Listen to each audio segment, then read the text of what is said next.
Okay, so welcome back, everyone. And hello, Jitindriya. So wonderful to see you here. Thank you. Nice to be here. Hi, Nice Mayanne. to have you. Hi, Mayanne. Hi. How's it going? Very good. It's been quite a conference. So thank you, Aya, for joining us for the Metta Convention. And thank you, Mayanne, for emceeing for this session. I'm going to hand over to you now. Okay. Yeah, so thank you very much, Jitindriya, for joining us. And I'll start off this session with just a brief introduction of Jitindriya for those who don't know her. So Jitindriya was first ordained. She first trained as a monastic in the lineages of Ajahn Chah and Ajahn Sumedho for over 16 years, from 1988 to 2004. After leaving the monastic order, she gained a master's degree in Buddhist psychotherapy practice with the Karuna Institute in the UK and continued to teach meditation and retreats on invitation. She returned to Australia in 2008 and practiced as a Buddhist psychotherapist and taught meditation, Buddhism, and psychotherapy in various capacities. And later she became a director of training for ABCAP, which is the Australian Association of Buddhist Counsellors and Psychotherapists. In early 2018, Jitindriya re-entered the monastic life at Santi Forest Monastery as guiding teacher and spiritual director. And in 2021, she helped set up a Viveka hermitage where she continues to reside, and that's based on the south coast of New South Wales. So thank you. I'll hand it over to Jitindriya, and she's going to round off our convention today talking about Nibbana, or coming home. Thank you. Is my sound okay? Can everyone hear me? Yeah, it's perfect. Okay. Excellent. Okay, I hope well. I've been tuning in for most of today, so it's been a lot of sharing, a lot of Dharma sharing, and it was lovely to hear some of the other speakers that I could tune into as well. And someone picked this topic for me and gave me the title, Nibbana, Coming Home, which is, fortunately, Nibbana is one of my favourite topics. And but I must say that I'm not going to be able to sum it up completely well in 40 minutes or so, given that the great masters have been doing that for millennia. I will do my best to give some kind of sense of this word, this notion of Nibbana, the pointing that the Buddha the pointings the Buddha made and all the masters who came after him to this experience of release. What is it? For many of us, even as Buddhist practitioners, it can perhaps still feel like a bit of a conundrum, a bit of an idea that's somewhat aloof, because it is very hard to conceptually pin it down. And in fact, throughout Buddhist monastics and practitioners, within the same tradition and in different traditions, debating to some extent the how to pin down Nibbana, what it is and what it isn't, what is the goal. And this can be confusing, but actually the Buddha pointed to the very heart of this tendency to split. To split meaning that we either get stuck in one extreme view or another. And that's why he actually articulated the middle way Dharma as one of realization, direct realization for oneself. Can you hear that noise going on here? I'm afraid it's a bit disturbing. We're fine. Okay. So the middle way, as the previous speaker, Venerable Sekai, had mentioned, one of the depictions of the middle way is between the two extremes of, say, indulgence in sense pleasure and indulgence in asceticism or self-harm. in some ways. Ajahn Chah referred to this as indulgence in pleasure or indulgence in pain as two extremes that we want to actually come out of. And there are many other formulations of these two extremes. One is getting caught in the notions of eternalism, which is a kind of a sense of an eternal life, and an idea maybe that Nibbana is some kind of eternal life in heaven, as some kind of notion. And the other notion that Nibbana or Nirvana in the Sanskrit word is some kind of absolute extinction of everything, that once Nibbana is attained, that's it. There's absolutely zilcho, nothing more beyond. And the Buddha quite clearly pointed these two things, two notions, two ideas, two perceptions and paradigms as extreme views. And if we get caught in one or the other, it actually prevents our complete true realization of the reality of the way things are. And the Buddha pointed to this tendency of the human mind throughout his career to get stuck on notions, on ideas, on paradigms, on speculative knowledge, what he called speculative knowledge. So he didn't want to feed that at all. His whole approach for liberation was one of direct knowledge that can be verifiable here and now for any practitioner. So Nibbana or Nirvana, what does the word actually mean? It actually has a few different interpretations. The first is to be extinguished, as in the fires or the heat of greed, hatred, delusion, or the heat and agitation of suffering. For those things to become completely extinguished. Dukkha, completely extinguished. Ignorance, spiritual ignorance, completely extinguished. And its expressions through greed, hatred, delusion, or the various negativities of the mind that create suffering. For these to be extinguished, and in their extinguishment, or their going out, that release or freedom or the ultimate peace is actually directly experienced. So another take on Nibbana is that there's different ways you can carve up the word in the Pali, you see. And the other take is it literally means freedom from desire. So it's very much related, freedom from desire, as in the previous meaning, is the feeling of utter peace or the experience of utter peace. You can imagine if there were no more longings and desires claiming your attention, it would be complete contentment, complete peace, a kind of satiety that might seem quite remote to us right now, but nevertheless we can imagine that. And we know it. If we can imagine it, we have some sense of that experience within ourselves, even if it's just been momentary. And the other take, the other way to carve up the word nirvana or nibbana is in unbinding. And this is a translation that Venerable Thanissaro prefers, but it goes back to Buddhaghosa in the early,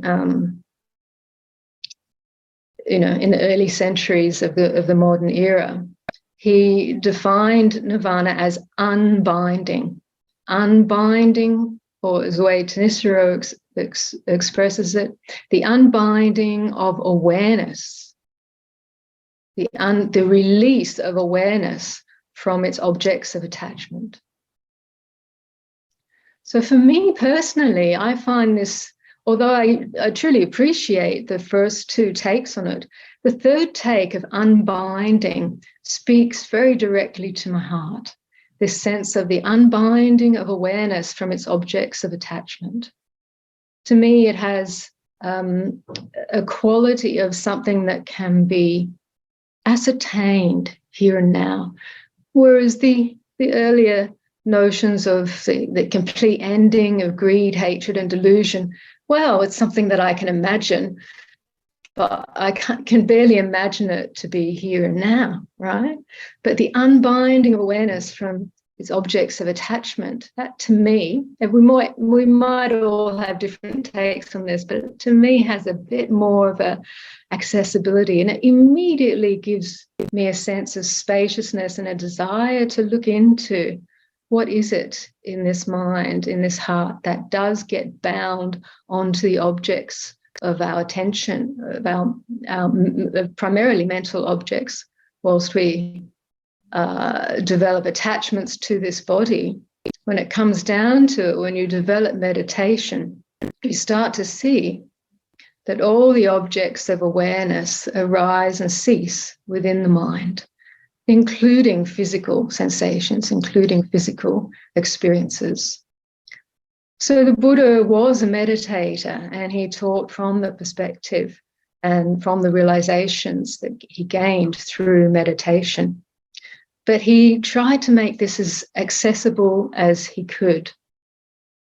In the early teachings and the suttas, particularly the Sutta Nipata, you see the Buddha pointing out that this Nibbana that he's pointing to, this realization that brings freedom of heart, freedom from suffering, destroys ignorance, destroys greed, hatred, and delusion.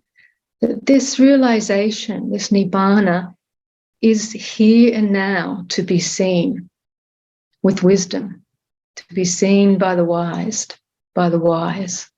And this is so important. This is something that we have to keep bringing to mind, because our tendencies with imagination and conceptualizing and abstracting ideas, we find that we're just putting Nibbana off into the future somewhere.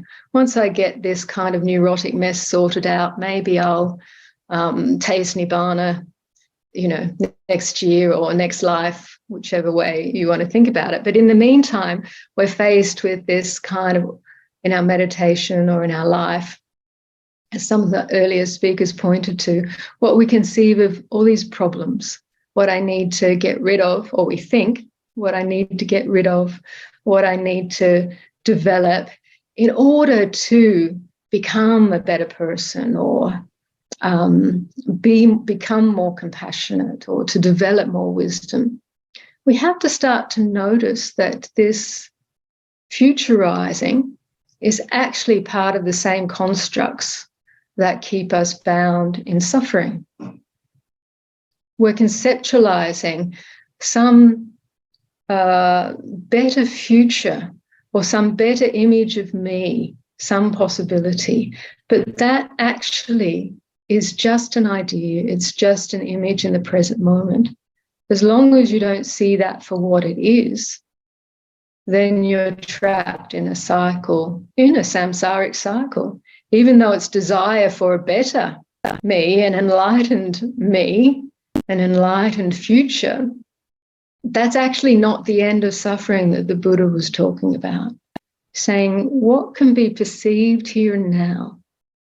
When you see the dukkha arising in your heart here and now, the action of clinging, the actual experience of clinging, if that can be known directly here and now, then that can actually give way to an insight into the cessation of clinging, the letting go of identification, of clinging, of craving in this very moment. When we see with wisdom that dukkha and the cessation of dukkha is the first and the third noble truths, they're actually there in the very same place if we can pay attention in the right way to see it. The very same place where dukkha arises, dukkha ceases. That's the possibility if we can see it with full awareness, full wisdom. So the Buddha defined Nibbana in many different ways, and this was one of them, the ending of clinging, the letting go of attachment, to realize the unborn, the uncreated, the unformed, the unconditioned. He also described, there's many epithets he used, the other shore, the refuge, the highest peace, the highest truth, and the highest noble truth, he called it. It's the wonderful, the marvelous, the freedom from suffering, the end of suffering, the destruction of craving.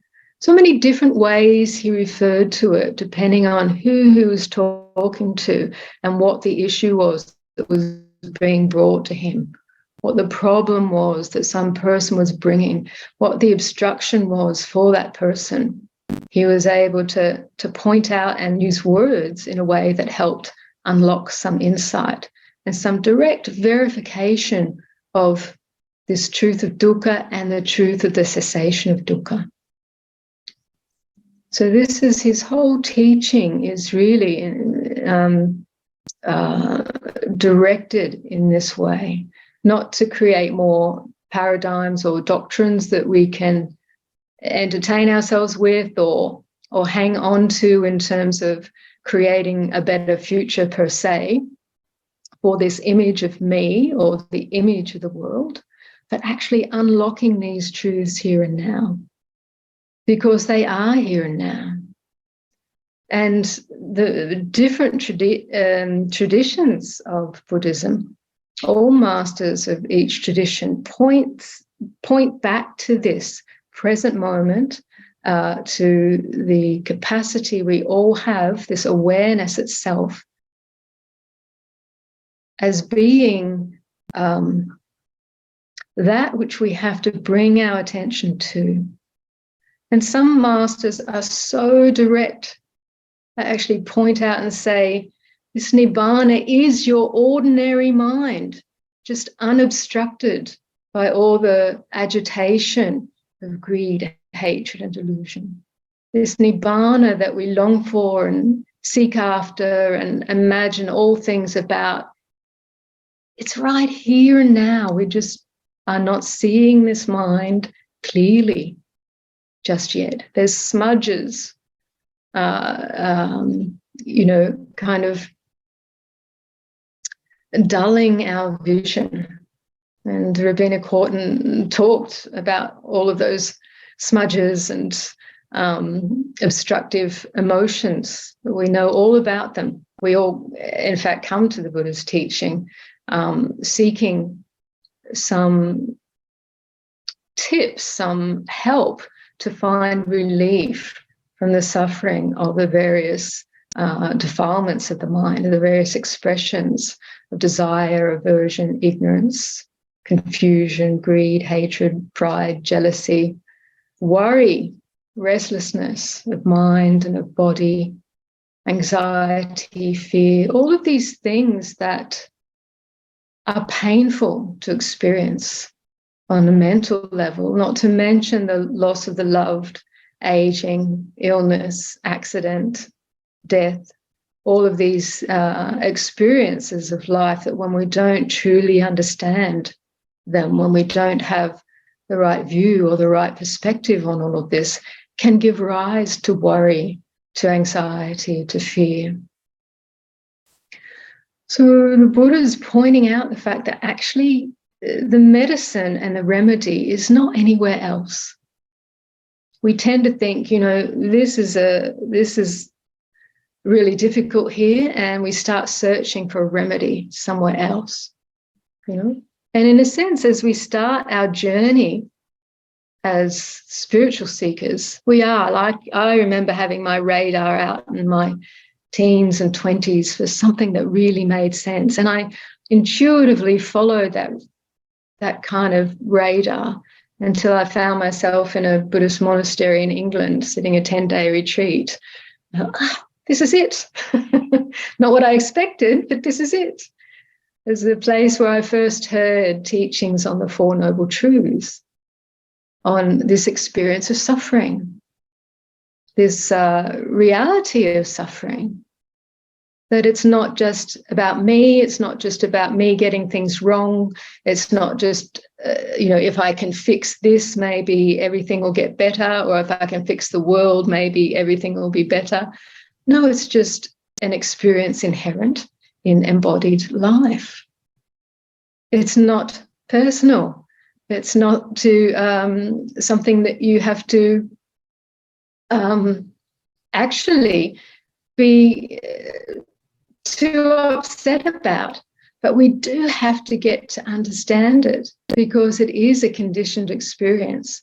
That means it's not ultimate reality. A conditioned experience is something that is formed, is created through various conditions, sustained through various conditions, but it ceases. Without those conditions, it actually cannot arise, or it ceases altogether. So the Buddha's path is one of inquiry and insight and developing skill around looking into this mind. Where does dukkha arise? How does dukkha arise? And we can see it directly. It's not a big philosophy to get to understand.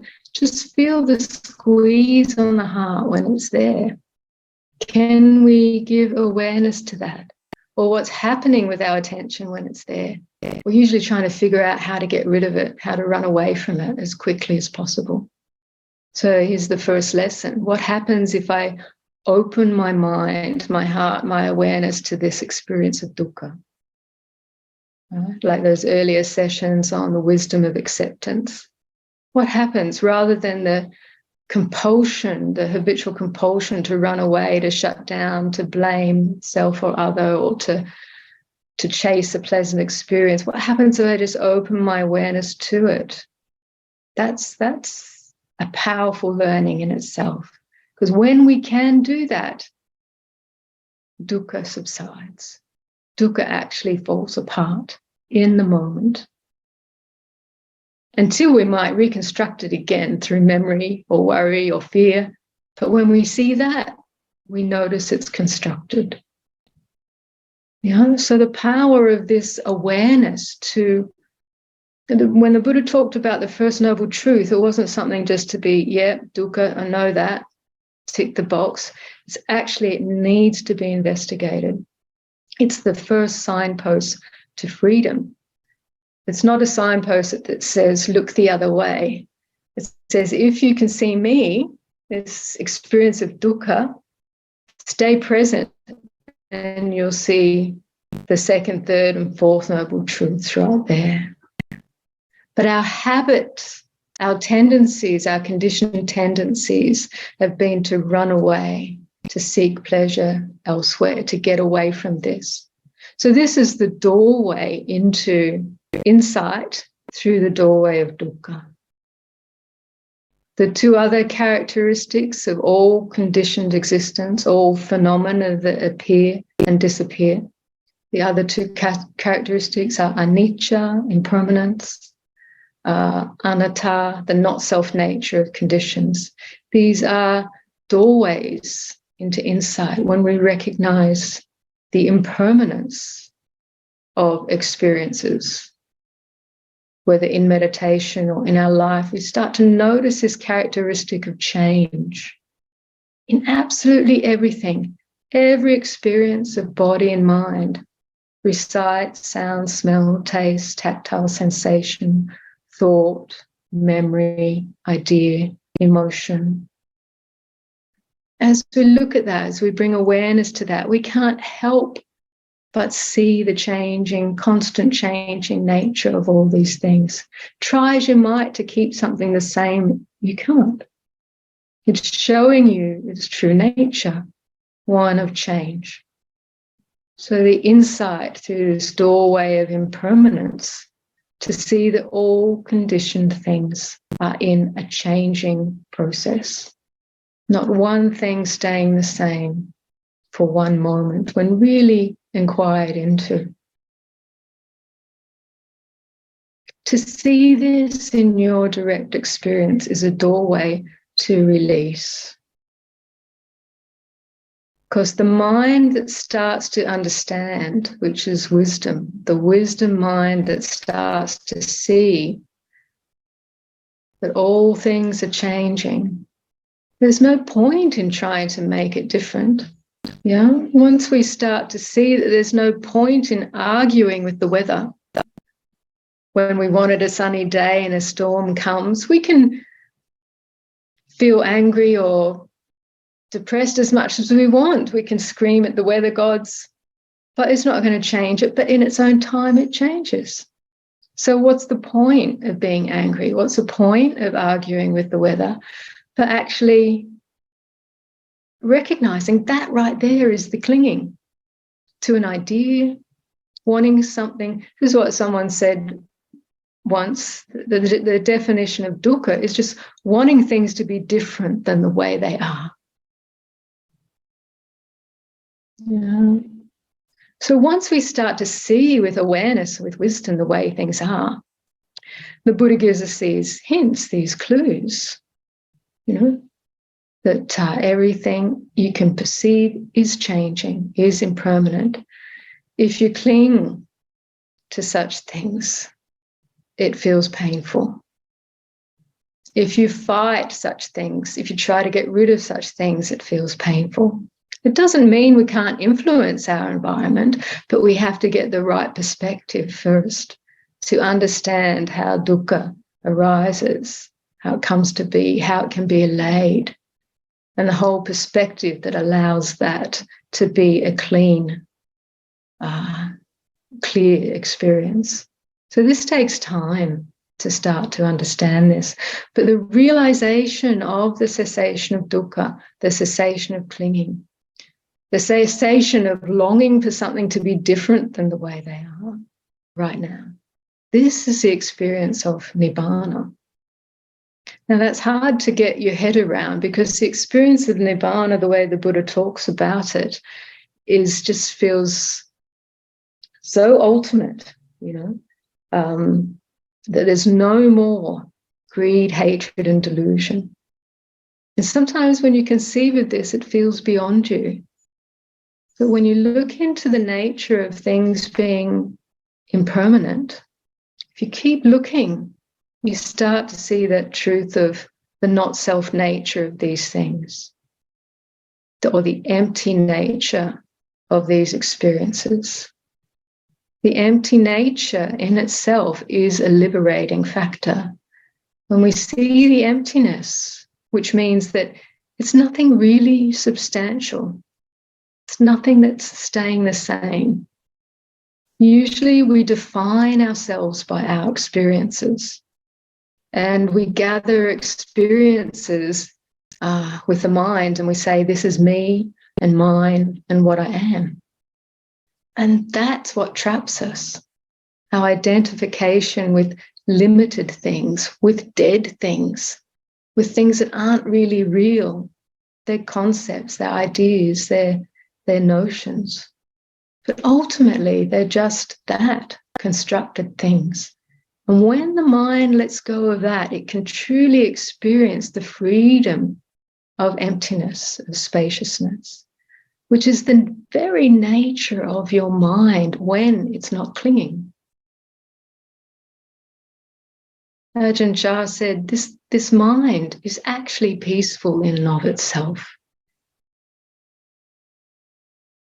It only gets ruffled and stirred up because of the defilements that come and stir it up, and that we haven't yet discerned what they are, haven't yet discerned clearly how they come, how the mind identifies and clings, and then gets caught in a push-pull. But once that discernment is fully clarified, then this sense of being able to rest in the true nature of the mind, which is already peaceful, already naturally peaceful in and of itself. And the Dzogchen masters will say already free in and of itself. Even the Thai forest masters, Ajahn Lee Dhammadaro, Ajahn Mahaboro, Ajahn Mun, pointing to the reality of this free mind even within the experience of the khandhas and defilement. So it all kind of turns around right view or right perspective. If we get the right view, that right wisdom, we can start to see how to relate to the various experiences of body and mind in a way that allows them to show their true emptiness. We're not blocking the experiences, but we're not chasing after anything in particular. And that experience then of the true emptiness of mind allows things to be as they are and allows the heart to rest in its true nature of peace, true nature of equanimity. And compassion is natural in that place as well. Compassion springs forth naturally from there. So I want to leave a good amount of time for questions. So some more about Nibbana and these ideas perhaps can come out through your questions. So I'll finish my spiel there for now. Thank you, Aya. Great spiel. Very, very good. And very clear analysis of a big topic like Nibbana. So thank you. We've got lots of questions, so much ground to cover. I'm very excited about these questions because they're very good questions. People have clearly thought about this. So first one, how do we sit here with strong emotional patterns such as trauma or fear? What can help from a Buddhist and or psych lens? How to be with that fear and that trauma. We first take it, we have to be able to, we have to be able to sit with it in that, it doesn't have to be sitting down, you can be lying down, but we have to determine to be with this. What is our experience? Can we bring a quality of attention to it that allows us to breathe with it? So this is what I kind of developed more through my Buddhist psychotherapeutic practice is helping clients to breathe with what their experience is. Because whenever I've noticed through the years of practice, whenever there's painful experience, you'll notice your breath starts to contract or become shallow. Or if there's a traumatic experience, a person will dissociate altogether and not be able to feel their body. Right? So gradually helping, whether you're assisting yourself or assisting others, to ask yourself in a very gentle and open way, can I breathe with this experience? Now, the mind might be spinning with all sorts of thoughts and memories and feel fearful and anxious, but we can do that. Can we just breathe with that anxiety? What does that feel like? And it might be short, shallow breaths initially, but that's all we're asking. Can I just be with this in this moment, just as it is? We're not asking to change it. We're not asking that it's going to stop right here. We're not asking anything but inquiring, open question, can I breathe with it? And even if you find you can't, at least you're aware of that.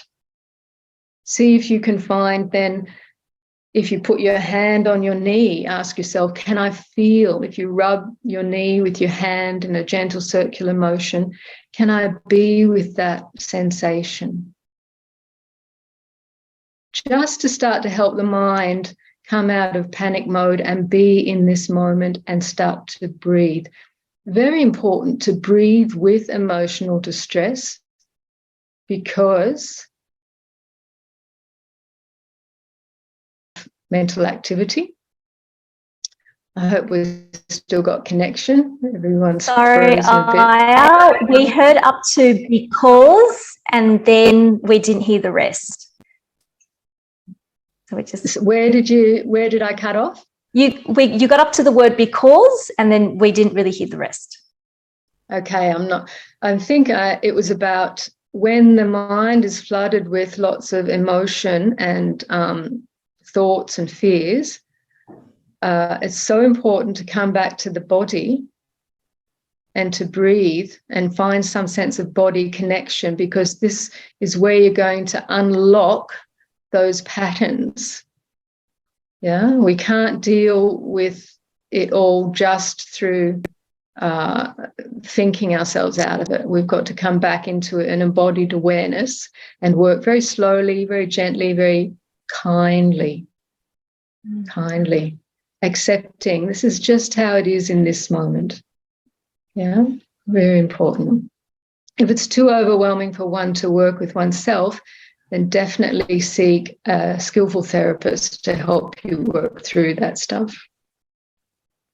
Thank you, Aya. So the next question is this: can you please talk more about awareness itself? What is this? Well, there's this wonderful teacher who said, everyone on the screen, if you can see me, are you aware right now? Put up your hand. Are you aware? I hope all the others have put up their hand that I can't see. That is awareness. You have heard me ask a question, you've checked. That is awareness. When I say awareness itself, in meditation, when the mind comes to, I'm talking about the thinking mind, comes into more stillness, this quality of awareness becomes more apparent. So that's when I talk more about awareness itself, and other teachers have talked about it in this way as well, because it's something that can be known directly without all the subterfuge of concepts and thoughts and sense activity that usually we're just caught up in most of the time. So this is the importance of meditation when the mind does come to some stillness, and we learn to discern the various elements of body-mind, then awareness itself, or the mind itself, some teachers call it, comes much more into clarity, much like the moon. Full moon comes out from behind the clouds, is the metaphor. And can awareness be taken as an object of meditation? It can. Usually with reflexive awareness. But this is something, for it to be useful and skillful, it really becomes an object of meditation when the grosser objects have settled down, such as the sensations, various sensations of the body, and gross thoughts have settled down. Then we can start to notice space, the quality of space, which is the empty quality, the quality within which objects, other phenomena appear and disappear. We start to notice spaciousness as an experience. And from within that, we can start to notice that which knows, spaciousness. And from within that, we know that which knows. So this is knowing that which knows. In some sense, it can be an object of meditation, but at some point, the mind can sink so into awareness that it has no object. It's not distracted. Awareness isn't an object in itself, and it has no object, yet there is this full lucid experience of awareness. It's inherently knowing. And there's this beautiful, very succinct metaphor that Mingyur Rinpoche talks about from the Mahamudra tradition. They talk about the candle with the flame, that it's self-illuminating. Not only in a dark room, when you have a candle and a flame, it illuminates the objects in the room. But the candle is also self-luminous. You don't need another torch to see the candle. It is self-luminous. And they say that is the nature of awareness. It's self-luminous. So it can know itself directly. It doesn't have to be objectified. But in meditation, we often work through stages where it appears to be an object at some point, and at another point, it's pure, still, uncorrupted awareness. Very good. Thank you. Self-luminous. Yes. Do you need a moment? Yeah. That's right, I have some water. Thank you. And perhaps that's a good time for the next question, perhaps related to what you were just talking about. So what is the relevance of jhana practice to Nibbana? The relevance. Well, my first response is nothing in particular, right? But my next response is in that jhana is not Nibbana, in that jhana is a skill of the mind in samadhi. And it is possible to be skilled in jhana and not have insight into Nibbana, right? So it's not an end in itself, although it can be peaceful. Nevertheless, it is a very supportive condition because of the stillness that comes about. Can support the clarity of mind that can penetrate to understand the nature of the conditioned and the unconditioned, or penetrate to what's called the Nibbana element. So jhana, in the sense that it both purifies the hindrances of the mind, so there's more stillness and clarity, but the wisdom factor needs to be ripened as well to understand the nature of the conditioned reality, which is the phenomenal world that arises and ceases through appearances and arising and ceasing, birth and death, and the unconditioned, which is the Nibbana element, that which does not arise and cease. So the wisdom element is required to penetrate and fully understand that. And that may be related to the next question. Venerable, in the Pali Suttas, the experience of stream entry and presumably the first experience of Nibbana has the utterance, whatever that is subject to origination is subject to cessation. Could you elaborate? Well, that's what I was talking about as the doorway of insight, that is the recognition or experience of anicca, of impermanence, that all conditioned things, that is whatever is subject to origination, subject to arising, is subject to cessation.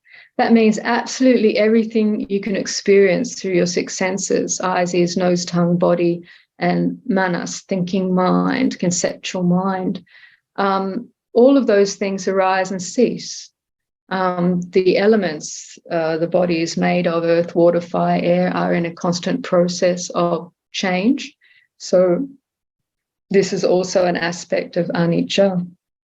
So the fact that when one has insight into anicca, what happens is that the clinging stops. When the wisdom mind, when that wisdom really sees, wisdom just means the mind has grokked, has understood something, that what is the point of clinging to things that arise and cease all on their own? And so the mind by itself lets go, not by an order of the concept. Let go, dummy. It hurts, right? No, it's an automatic letting go when the mind sees clearly that, this stuff is happening by itself. It's all karmically produced. And actually, the mind really is released through that wisdom. So for stream entry, that's the first glimpse of the deathless, the Nibbana element. And so there's that taste of freedom. So that confirms for that person that they've understood the Four Noble Truths directly.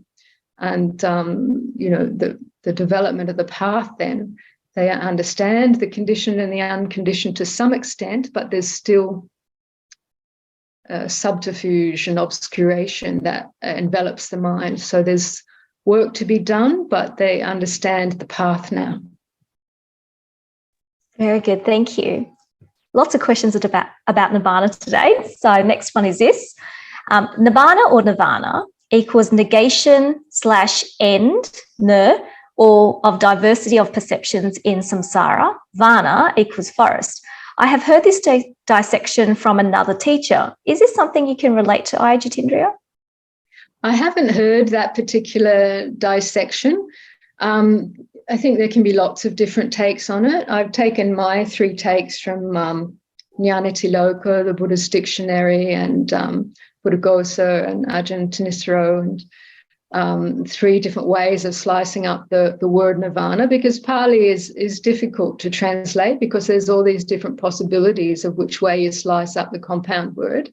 But I haven't particularly heard that one, so I can't comment any further. But it sounds like it relates somewhat in terms of the forest being samsara, and coming out of the identification with the diversified objects of assailing us within the forest, is coming into the beautiful clearing and sanctuary of Nibbana, potentially. Thank you. Another Nibbana question. So thank you for sharing, Venerable. Is it true that there is a mundane Nibbana and a supramundane Nibbana? What is the distinction between the two? And if so, what is that? And there's another related question about midi enlightenment or daily enlightenment. Midi enlightenment. That's a term that sometimes we hear about.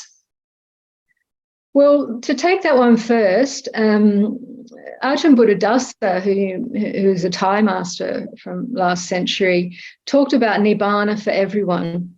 And in the context of Thailand, he really wanted to bring it back into everyday life because it becomes so abstruse and abstracted as something that happens, only, when you die, or it's a place you go if you're fully purified or whatever.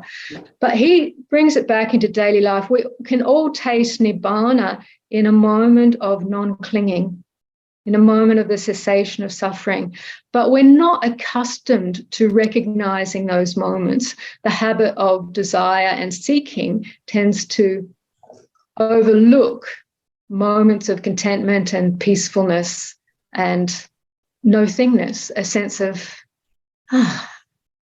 breathing out. Oh, then we're on to the next thing, So he wanted to help bring it right back to these, what could be called mini moments of Nibbana. It's acquainting the mind with peacefulness. And that could be something like, you get home from work and you get to pour your favorite cup of tea and sit on your favorite couch and put your feet up and look out the window and go,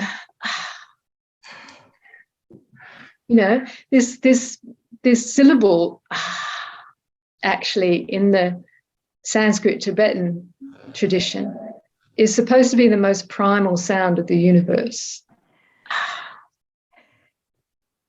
The breathing out, the letting go, the complete relaxation could be another epithet for Nibbana, the complete relaxation of stress, even for a moment.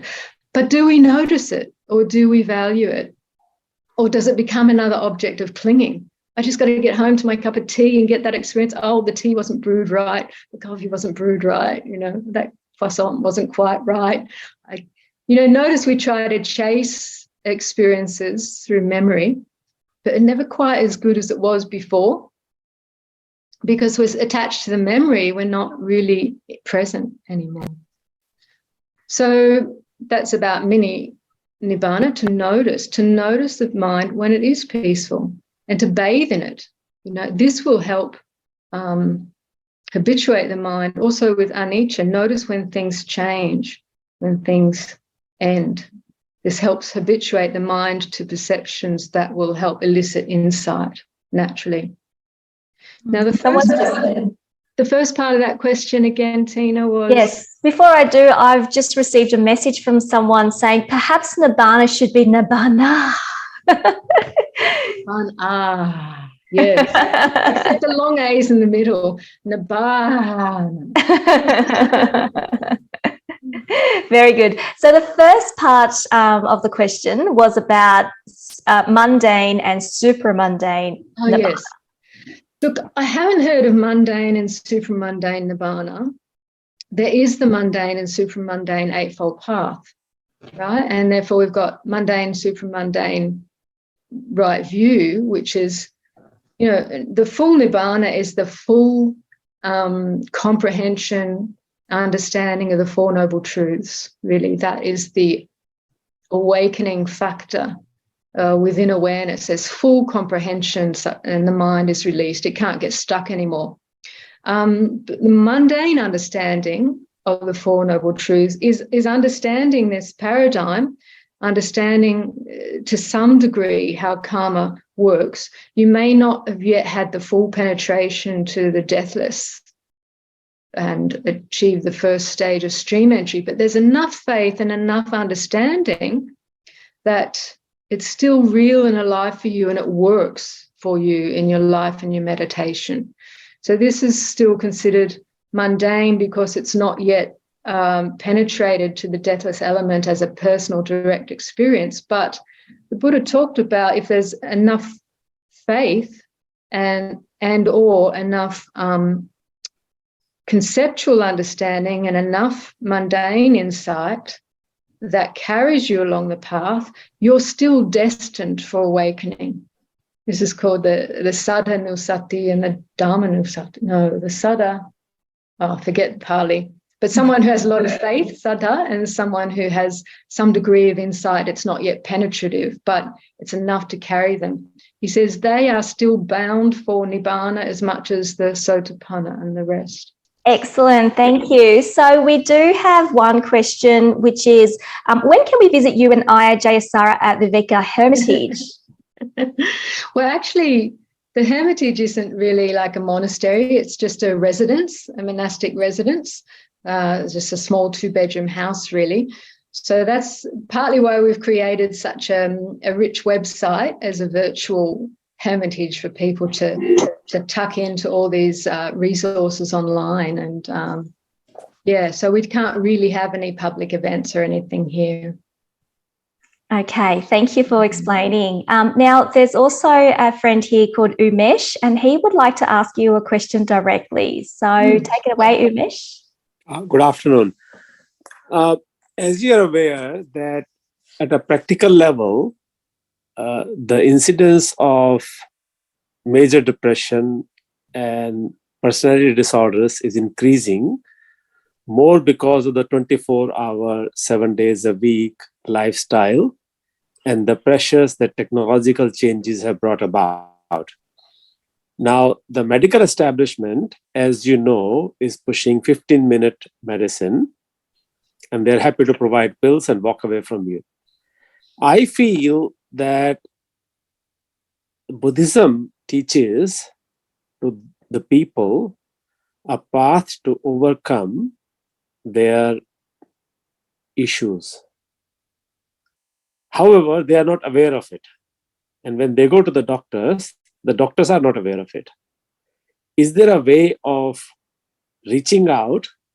Like I just became aware that you have a YouTube channel, but that does not really address, I had a quick look, people who may have issues with depression, 2, narcissistic personality traits, 3, borderline personality traits, which, as you know, can be very, very helpfully addressed through Buddhist teachings, plus your personal experience of psychotherapy.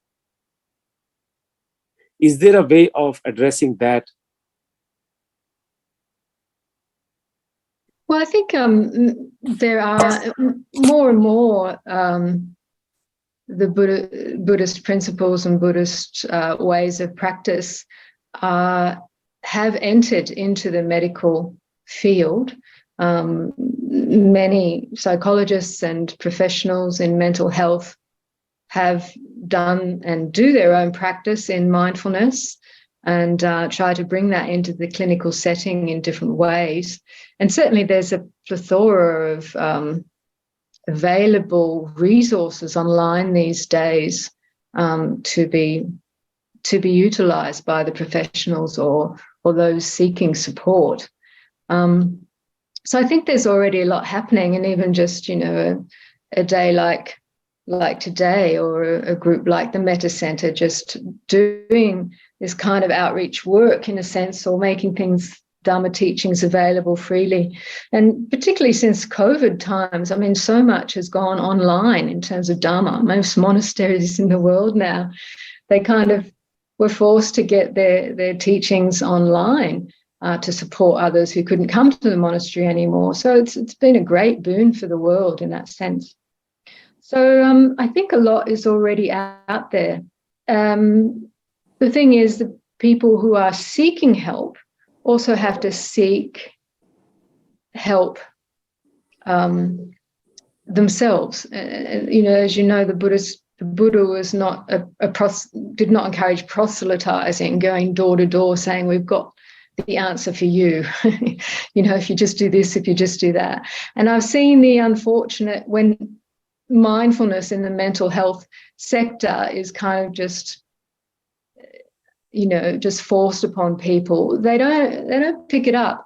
The individual has to come to it out of their own heartfelt desire for understanding, for relief, or meet with someone who has the qualities of kindness, compassion, and wisdom that somehow give them a clue to where to find relief, or how to organize their life in a way that can gradually help.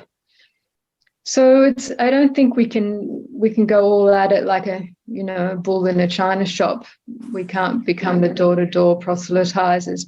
As the Buddha said, people have to come to it themselves for it to be. I understand what you're saying, and Yeah. I understand Buddha's teaching saying that if people need, the teacher would appear. But if I were to put it this way, if there is a group of 100 general practitioners, they will all agree that major depression is on the rise. And half of the doctors today are narcissistic themselves to some extent. If you were to ask them, what is the best way of teaching or fixing the patient's problems, they would never refer to Dhamma or Buddhistic principles or any of these, because they want, if you like, a 10-module program which they could refer to. So if it is a 10-hour lectures, one lecture each, or something like that. If I take the simpler example of cessation of smoking, people try to teach smoking cessation. Maybe that's the wrong example. But what I was trying to say was that the medical professionals themselves are not aware that herein lies the answer. And that is what I was trying to see, if it is possible to do a, say, 5-lecture introduction to psychotherapy, and especially with your background, dealing or addressing a particular affliction, that, okay, practice meditation or mindfulness, and here is a way of practicing it. Do it for 5 weeks, or do these things. So having a sort of a treatment program. As perhaps you're aware, Marsha Linehan made one available. I think there are lots of various treatment. I mean, John Kabat-Zinn first, developed these kind of treatment programs in the States. I forget what mindfulness, is it mindfulness-based stress reduction that he did? I have never understood what he says. Yeah, it is stress reduction, yes. There's a lot of those kind of programs going on. And DBT, is that Marsha Linehan's approach? That's yes. Yeah, so that is specifically for BPD. Yeah. For borderline personality, but nothing for narcissism. A fair bit of that out there, and more and more. I mean, so many of the neuropsychologists these days are Buddhists, and they're kind of building their stuff into their programs. And I think some doctors do, refer their patients to meditation classes and things too, if they have that resource in their area. But I think we have to. We see that the aware. What can we say? Awareness of this approach is growing more and more. I'm not sure if it's going to become the predominant, cure-all for people in the world, because it's got a very specific kind of application, Buddha Dharma. But I do think it is more and more being, this kind of teaching is spreading more and more. Okay. And in places we wouldn't suspect. Okay, thank you. I was just hoping that you would consider developing a series of lectures, especially addressing those issues. Well, I think in a way the people connected with the Buddhist ABCAP, the Australian Association of Buddhist Counsellors and Psychotherapists in Sydney, and the the president, who I think has just retired, they're in a perfect position to do that, and probably have been doing that, Dr. Nkong Tan. I think it would take a medical professional, someone who speaks the language and has kind of standing in that field, to be able to deliver to such an audience. People like Dr. Nkong Tan, worth getting in contact with. And I know Malcolm Huxter also has addressed, he was not sure in what capacity is working, just as a psychologist, I think, in the medical profession, would be the way to go, I think. I think that there are people better positioned than myself to do that. Okay. Thank you. I'll definitely explore that. Thank you very much indeed. You're welcome. Thank you. Bye. Bye-bye. Thanks, Aya, for that. Actually, I would invite you, Aya, if you don't mind, to close the session. So we could do a short recording of you closing the session, and we will include that as part of our video. Okay. Even if it's a dedication of merits or a closing prayer, if that's okay. Sure. Yes. Yeah. Thank you. Thank you, everyone, for attending, and for all your questions on Nibbana. It feels like a very quick session to kind of grapple with this notion of Nibbana, the highest noble truth and the highest goal. But I do hope we've touched on some things that have helped people get a taste of this in some way they might not have before. And of course, as Venerable Rabina opened, recollecting the quality of compassion and the desire that the benefit and blessings of our own lives can be shared with all beings, and that we can infuse this intention of kindness and compassion, practice infusing every intention, everything that motivates us, all our actions in our life, may it be for the benefit for all beings. And so just as we close the conference, may whatever blessings have arisen in your own heart through this time, may it be a source, may it be a wellspring that grows more and more in your own heart, and then just expands as well out into the world in all directions. May the blessings of your own heart, your own kindness, compassion, and wisdom touch all beings, near and far, visible and invisible. The power of such an intention, such a quality of mind, has no boundaries, really. It can touch all beings. It just needs to be generated, just need the power of the mind to generate such wholesomeness is incredibly not only uplifting and clarifying, purifying for our own heart, but it does touch the world in powerful ways. So trust that. So may all beings be well.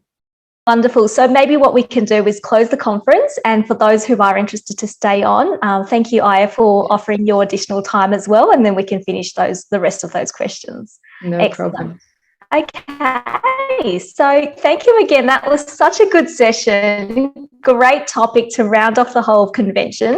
I'm just going to make a few announcements. One of them is that I hope everyone really enjoyed the convention today. The Metta convention this time round is completely online. The next convention that's going to happen late September, early October, which we'll put more information in the chat about, that is going to be in person as well as online. I would love to see you there. We'd also love to get your feedback for today so that we could do better, improve, but also know how it was received on your end as well. So we're going to pop that feedback form into the chat. And for those who registered through Eventbrite, there'll be an email sent to you with that link as well. So I'm just going to check in with Sin. Just checking where Sin may be. There he is. Hello, Sin. Now, I would like to particularly acknowledge the hard work of all of the team, but in particular Sin for making the Metta convention happen. He's done an extraordinary amount of work, so I invite you with me to just say thank you. Congrats to all the volunteers who helped today. Thank you, everybody. Thanks very much. It was a pleasure to be part of this. And big thanks also to all of our teachers who have made this such a wonderful event, and also, of course, to all of you, all of the participants here today for making this for what it is. And thank you so much for all your questions and comments that made the dialogue so special. Okay, so Sinsin, did you have any final words as MC for today? No, not really. I think you have summarized it. But I think something that particularly touched me earlier was what Venerable Jayasara said about the importance of having the acceptance of ourselves.